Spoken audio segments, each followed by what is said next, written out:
I love history because it's a way of knowing where you came from. And if you don't really know where you came from, you're not entirely sure where you're going. I love writing naval history. Always wanted to write it ever since I was a kid. I like sea battles, I like ships, I like sailors, I like all that sort of thing. And the Sydney Emden story is just this fabulous story of two ships, two crews, young men who were very similar in a lot of ways, who shouldn't have been fighting each other, but did. It was the first victory for the Royal Australian Navy, and they celebrate it today. Sydney was a brand new ship. She was state-of-the-art for the day. She was fast, she was powerful, she had big guns. But her crew were untried, untested. A lot of them were young kids, 16, 17 years old. Most of the Australians were the youngsters. And they didn't know at that time how she'd perform.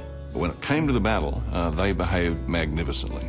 The battle was really fiercely fought. Sydney pounded the Emden to a blazing wreck. There was blood all over the decks and bodies everywhere.